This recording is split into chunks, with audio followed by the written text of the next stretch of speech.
حیات بود، دنیا را پدرود گفت. دنیا به این نشید، دنیا به این نگفت.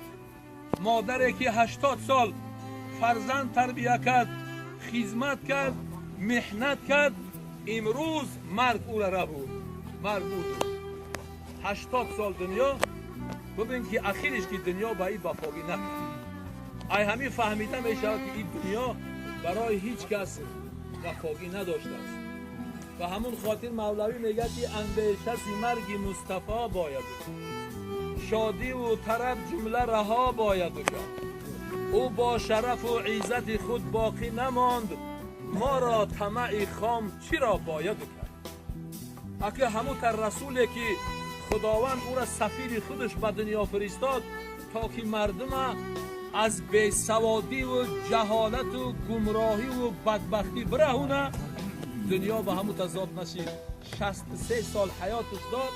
بعد 63 سال حیات وقتی گفت که اکملت لکم دینکم، خداوند مرگ به سوی او فرستاد. 63 سال حیات که او وظیفه دار بود که امروز ما یگان وظیفه نداریم. 70 80 90 میریم در بستر بیماری به زحمتیم، فرزندامو به جایمون نمیدونن، خدمتمون نمینن، مردن نمیخواهیم که بکنیم. متاسفانه امروز مادری که 80 سال حیات دید از قید حیات رفت. این مادر برای فرزندها جنت بود، یک جنت. حضرت رسول اکرم صلی الله علیه و سلم در یک حدیث گوهرباری خود میفرمایند که خوشا به حال کسی که تو جنت داره و خوش به حال کسی که یک جنت داره. صحابه ها عرض کردند ای رسول خدا، اون جنت ها کدام ها هستند؟ گفت کسایی که پدر و مادر دارن دو جنت دارن. کسایی که مادر یا پدر دارن اونها یک جنت دارن. و همین خاطر تا امروز این مادر اگر چند عاجز بود، کسلی بود، در بستر بیماری بود، برای فرزندها جنت بود که می اومدن پاکاش میجقیدن، کفکای پاش بوسه میکردن، خدمتش میکردن، همون روکای جینجکش میدیدن. ایتا اگر به زبانم شرم میکردن، ایروی خانماشو که استخانه بگن، با قلبشو اظهار ندامت میکردن که همین جوانی را مادری من به خاطر من بابا داده است. جنت برای او واجب میشه. ببین این قدر فضیلت داره در نزد خداوند پدر و مادر.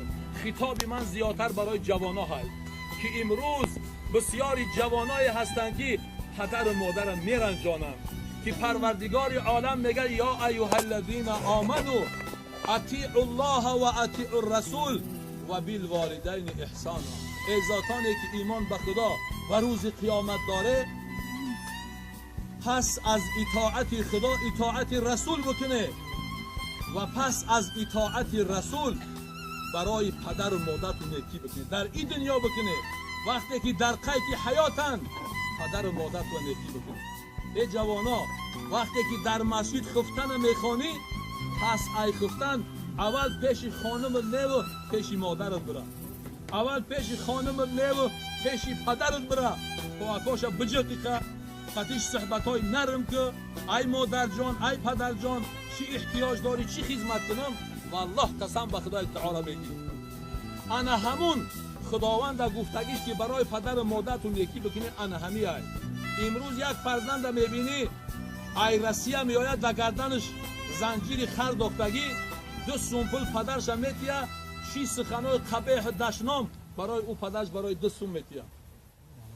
حال تباه های ای فرزنده که پدر و مادر به جای نمیدونی، که پروردگار میگه رضا الله رضا الوالدین. کسی بخواهد من رضا کنه پدر و مادرش میزن. اگر پدر و مادر از او فرزند ناراضی باشن، والله قسم به خدا های ای گفته ای زبان رسول اکرم صلی الله علیه و سلم برای شما بیان میکنم که او فرزند آقا برای او جنت حرام ای. شب روز طاعت و عبادت و بندگی و خیر و سخاوت بکنه، رسول الله میگه که اون در مشامش بوی جنت نمیرسه. که ای فاصله چی قدر دور بوی جنت در مشام همه میرسه مگر در اون نمیرسه. و همین خاطر بازم میگم که کسایی که دارای پدر و مادرن، پدر و مادر خدمت کنن که اون پدر و مادر برای فرزند جنت ای. شیخی بود هر روز بعد از خفتن می آمد به عیادت مادرش دستکاش میجقید پاهکاش میجقید کفکای پاش بوسه میکرد. مادرش گفت ای فرزند وقتی که این حالت تو برای من انجام میدی من میشرمم. گفت ای مادر وقتی که من خردسال بودم تارت میشکستم به نماز میکردم خدمت تو به صدقه و بنده من تازه میکردی و من بوسه میدادی در رستوران. امروز نوبتی من رسید است که من او خدمت های را بگردونم. متاسفانه امروز جوانا به قدری پدر مادر نمیرسند. یک شب ای خفتن بچی مجلس مشغول شد که دیتر آمد که مادرش خواب برده است. به خاطر که مادر ما از خواب بیدار نکنم و وظیفه هر روزه ما انجام بتم ریشی مبارکش ملایم در کفای پاش شکید تا که بیدار نشد و گفت ای پروردگارا تو به این مادری من رحم کن که من بوایه رسون به دنیا آورد خدمت کرد در حق من در حقش دعای خیر کرد و رفت خواب رفت. هگاهی وقتی که به نماز آمدن همه شاگرداش حلقه می زدن از یکدیگر می پرسیدن که امشب کی خواب دید. یک شاگردی بهترینش گفت که ای استاد محترم این شب من ترا در خواب دیدم که تمام ریشت مروارید است مثل مروارید می درخشه. گفت این خواب تو حقیقت دارد. امشب وقتی که من آمدم مادرم در خواب بود دیلم نشید که او را بیدار کنم ریش ما در خاک پای مادرم شکیدم. ببین خاک پای مادر ریش شیخ چکار کرد در مرجان کرد. خوشا به حال کسی که پدر و مادر خدمت کنه انشاءالله که وقتی می روه 8 در جنت برای او باز است. برای چی؟ مادر وقتی که فرزند به وایه می رسونه فرزند صاحب زن و فرزند خانه و در ماشین پول و مال می شوه اون مادر در اون فرزند گردکجای بیچاره حقوقی خودش نمیدونه. برای چی؟ اون فرزند جاهله امر خدا را نمیدونه از خدا نمیترسه حقوق پدر و مادرش نمیدونه. انا او پدر و مادر در او فرزند خاره و الله قسم به خدا های بسیاری خانه ها میرم کمپیرا در پیشم شکایت میکنن ای 5 بچه ای 6 دختر ای همین ها شکایت میکنن که اینها را به وایه رسوندم امروز در پس گهواره کیلن حالم در بوی سیبه گهواره میجنبونم گریه میکنه والله قسم به خدا با من دلتیش میکنم که این خداوند برای اون فرزندا امتحان قرار داده است. وقتی که پدر یا مادر پیر بشوه با واسطه اون فرزندا خداوند ای اونا امتحان میگیره که همون مادر از چه خدمت بکنه. کسی خدمت کنه خوشا به حالش و کسی که نکنه وای بر حالش.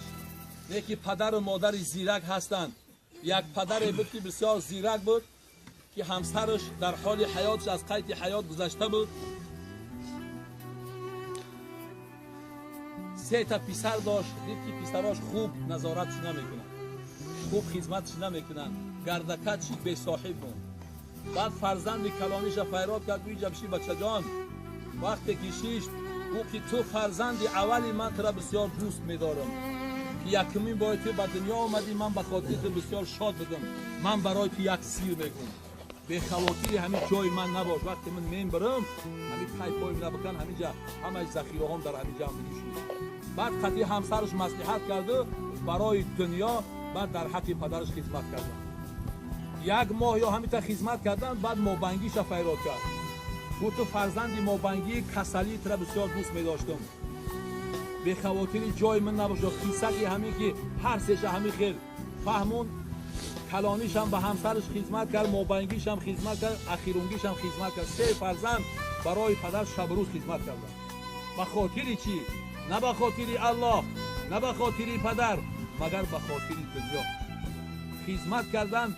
وقتی که پدر مرد تکفین تجهیز کردن بردن در قبرستان گذاشتن.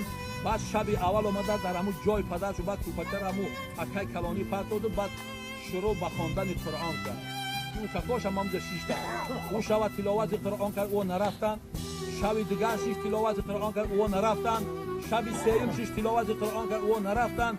او شما چی در داره که نمیره بره خور من میستم بگو ما هم میستیم اینجا بگو نباشد چی سیره بگه بگو همون سیره که پدرم بچه کرد با ما را گفته بگو نباشه یک جایی میکنه بعد پای پدرش کندن، یک کلیانکه از نفت کلون دورش کردن، در درونش لاغ، در درونش گزید، خلاصه که خیلی برای شکایدن